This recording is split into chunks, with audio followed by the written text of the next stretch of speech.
Wait, why is he here? I wondered. I had come to the prison as a volunteer, providing haircuts to inmates. And there, unexpectedly, was my husband, the same man who had disappeared 15 years ago in a maritime accident. The shock of seeing him alive mixed with overwhelming joy. But he didn't recognize me. He was engrossed in conversation with other hairdressers. Eventually, I left without speaking to him. However, later, the hairdresser who had been attending to my husband revealed something astonishing. Learning the truth from 15 years ago left me utterly stunned. As a hairdresser, I run a hair salon. 15 years ago, at the age of 35, I married Jack, who was 2 years older than me. Our relationship blossomed when he became a regular customer at my salon. One day, while looking at his reflection in the mirror, Jack grinned and said, "Mary, your salon's success is because you genuinely care about your clients." At that time, my salon had just opened its third branch in the same town, with around 10 employees. Jack's compliments filled me with joy, and our conversations during his haircuts were delightful. He often invited me to dinner after closing hours, and our relationship quickly deepened. Before long, he proposed, and we became a happily married couple. After our wedding, we embarked on our honeymoon, a week spent at an inn near the sea. When we returned, our newly purchased home awaited us, ready to welcome the newlyweds. I was in a new place, eager to explore the city with my husband while gazing at the sea. I had filled my guidebook with sticky notes, ready for a leisurely adventure. Upon arriving at our inn, which boasted a window overlooking the ocean, I anticipated a graceful experience. However, Jack surprised me by suggesting something unexpected. "I'll go fishing. They rent boats and fishing gear here." "But we just got here," I protested. "And you know I can't handle boats. I get terribly seasick." I had taken motion sickness medication several times before this trip, and Jack was well aware of my condition. Ignoring my concerns, he replied, "Mary, stay at the inn and rest. You must be tired from the journey. I'll catch some fish, and the innkeeper can prepare dinner for us." As he hurried off, I couldn't help feeling disappointed. I longed to spend time with Jack, but instead, I found myself alone in the room, revisiting the guidebook I had diligently studied. The day slipped away, leaving me feeling crestfallen. However, an unexpected turn of events occurred. Even during dinner time, there was no word from him. When I tried calling, there was no answer. The innkeeper confirmed that my husband hadn't returned. Growing increasingly worried, I contacted the local police and filed a missing person report. By then, it was late at night, so I returned to the inn with heavy steps, knowing that the search for my husband would begin the next morning. The shocking news came the following day. "Wait, they found the capsized boat?" I asked, my head spinning. According to the police, they discovered a smartphone submerged along with the boat, but they couldn't confirm his whereabouts. As a result, my husband was officially declared missing. How could this happen? I wondered, feeling numb. The week that was supposed to be our honeymoon turned into a desperate search for Jack. Yet, he never returned. Alone in what should have been our marital home, I looked at the dishes we had chosen together and the chair where Jack was meant to sit in the study. Each item reminded me of him, and tears flowed uncontrollably. How many times did I regret not holding him back that day? A gaping hole had formed in my heart, and before I knew it, 7 years had passed. Since that day, I had been cleaning my husband's study regularly, hoping he would return at any moment. As I dusted the neatly arranged novels and magazines on the shelf, my hand snagged on something, causing books to tumble. "Oh no," I muttered. When I bent down to retrieve them, I noticed a brown envelope hidden at the back of the shelf. I hadn't cleaned there before, so it was no wonder I hadn't noticed it. Upon closer inspection, the envelope bore the name of a dubious financial institution, filling me with fear. Realizing this was too heavy a burden to bear alone, I immediately contacted an acquaintance and shared everything. They suggested calling the number written on the envelope to find out what was going on. Little did I know that what awaited me afterward would reveal facts I had been blissfully unaware of at the time. Jack had a $250,000 debt? I never heard about that. According to my acquaintance's confirmation, my husband incurred significant losses in the stock market and borrowed money from that company to repay it. I was stunned, my mind going blank, and dizziness washing over me. Technically, if I renounced the inheritance, I wouldn't need to repay the debt. However, I learned that doing so would mean letting go of the house filled with memories we were supposed to share. Well, then I'll carry the debt and keep living. I resolved.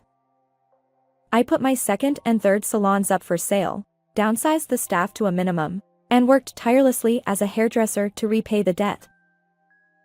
As the years passed and my husband remained missing for 15 years, the $250,000 debt finally seemed within reach of complete repayment. I gradually gained some personal time. During that period, I volunteered. I wanted to see smiles on people's faces, just like Jack's when I cut their hair. Perhaps I had been chasing his shadow all along. One day, as part of a community service initiative, I visited a prison. The volunteer activity involved cutting and grooming inmates' hair. While engaging with the male inmates, I trimmed their overgrown hair and shaved their beards, bringing smiles to their faces. However, my attention shifted to a female hairdresser nearby, and I nearly dropped my scissors in shock. There, before me, stood my husband, the same man who was supposed to have passed away 15 years ago. Wait, Jack? Why is he here? A mix of joy at his unexpected survival and curiosity about why he was in prison raced through me. Jack seemed oblivious to my presence, chatting and smiling with the female stylist. I noticed the dimple just below his left eye when he laughed, a feature that had always warmed my heart.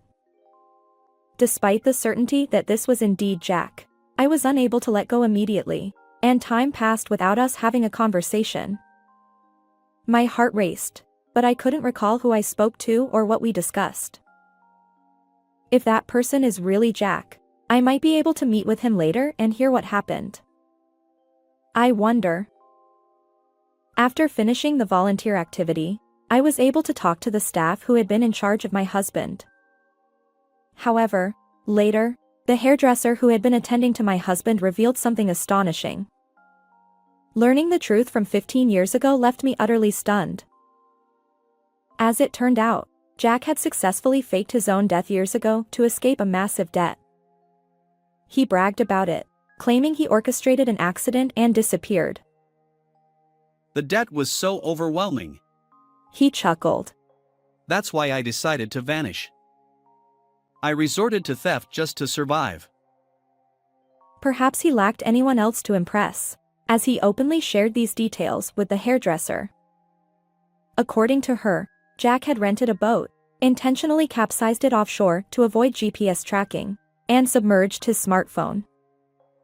Then, he escaped on a small lifeboat, leaving everything behind. If stealing gets me out in a few months to a few years, and I get regular meals here, wouldn't it be smarter to ditch the debt? Well, I suppose so. While volunteering, the hairdresser had never delved into such personal conversations with inmates.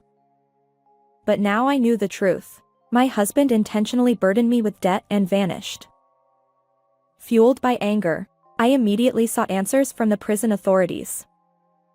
They revealed that Jack would be released in 2 weeks after serving about 3 years for repeated theft during the past 15 years. Determined not to miss this chance, I prepared for revenge until his release. And on the awaited day, I was the first to greet him, saying, "Welcome back, Jack." His eyes widened in disbelief. Mary, why are you here? I replied, "Surprised? You remembered me." But my smile masked my true feelings. Without delay, I introduced the man standing beside me. "Meet my lawyer. He'll help me claim divorce and compensation from you." Jack retorted, What? You had debts. Where did you find money for a lawyer? I calmly stated, "Indeed, it seems that intentionally burdening me with the $250,000 payment was your intention." Jack's face fell, realizing he couldn't take back his words. With a steely gaze, I led him to a nearby cafe, explaining, "True, I couldn't afford a lawyer, but there are resources for people like me." I had learned about free legal consultations from an acquaintance. To be honest, even as I explained it, the situation felt like a made-up story to me. The staff assisting me were equally surprised, but they explained the potential financial support available. And so, step by step, I pursued legal proceedings against my husband. Well, it's true I had debts. But the boat capsizing was genuinely an accident. Afterward, I was swept away by the waves to a different place. No phone, no wallet. I couldn't make it back to you. His eyes pleaded for my belief. "So you're saying you stole to survive?" Exactly. I didn't intentionally burden you with the debt. It was an accident. And there's no lie in those words? Jack seemed relieved that I trusted him, nodding emphatically. Finally, the truth came out. Internally, I cheered. "All right. Now let's prove that you left me with a $250,000 payment." Huh? How do you plan to do that after 15 years? He looked surprised, then quickly regained his composure. "I won't let you deny this document." I pulled out a certain piece of paper. It was a promissory note for your debt. My name was written without my consent in the co-guarantor section, and even my signature was forged. However, when Jack saw it, he just snorted dismissively. If your name is written there, then you must have written it, right? What does this prove? Did you think I hadn't requested handwriting analysis? Your handwriting has already been exposed. Seeing my husband struggle for words, I moved on to the next evidence. The proof that you disappeared is the missing person report filed during our honeymoon trip. You seem to want to steer the conversation against me. Jack still tried to put up a front, but sweat appeared on his forehead, and he nervously fidgeted with his fingers. But, don't you need evidence that I never intended to repay from the beginning? Jack found an escape route. There's no way to provide evidence of human emotions, right? He wore a smug expression as he said this. However, if he thought I would let him off the hook, he was sorely mistaken. "Oh, did you forget? Weren't you the one who confessed voluntarily?" What are you talking about? 2 weeks ago, you were bragging to the volunteer hairdresser, weren't you? At that moment, my husband's face turned pale as if it were drawn in a picture. Were you there? If we can get her testimony from that time, it'll be evidence that you never intended to repay. I continued. He tried to dismiss the hairdresser's testimony, claiming we were just colleagues at the volunteer event. But we had only met for the first time there. Although we worked in the same field, it was our initial encounter, and she wouldn't know my background. I continued to corner my husband relentlessly. And then, I decided to play my final card. It seems the police are investigating you. This time, for fraud against me. I revealed. Jack visibly swallowed nervously, and I leaned in closer. Just so you know, even if you're released and try to work somewhere, I'll make sure every place knows exactly what you've done. My husband must have seen me as a demon. Tears welled up in his eyes, and he began to apologize, crawling on the cafe floor. Please forgive me. Let's start a new life as a couple. It's fine, you don't need to do that. He looked up at me with an expression full of hope, as if wondering if I might forgive him. And that's when I pushed Jack off the cliff. If you pay me compensation for being burdened with your debt and alimony for our divorce, that'll be sufficient. I can't afford that. Then borrow from someone else. After all, that's your specialty, isn't it? I smiled at the despicable man who had deceived me all along. I won't let you walk into a new life. I'll make you suffer twice as much as the 15 years I endured. Accept your fate. As he wailed, tears and snot mixing, the police, whom the lawyer had called, arrived. And Jack was taken away. Afterward, my husband confessed everything during police interrogation. With the help of a lawyer, I emerged victorious in court, receiving $250,000 in damages from him and completely repaying the debt. Furthermore, our divorce was finalized, and I obtained a settlement of $30,000 in alimony. Meanwhile, Jack returned to the confines of prison. This time, his sentence extended even further due to deceiving me for 15 years. No one visits him, and I certainly have no intention of doing so. Jack will likely spend his days in that dim cell, isolated and alone. Even if he were released, his tarnished reputation and lack of trust would make survival difficult. To ensure Jack couldn't track me down, I sold the cherished house I had protected for him. I moved into an apartment, enjoying a comfortable and carefree life. Living in the apartment felt like the right choice from the beginning. As a successful salon owner, I might even reopen the third branch I had once let go. In this way, after letting go of all unnecessary baggage, the world sparkled anew. How did you find this story? Don't forget to subscribe to the channel. Let's meet in the next video.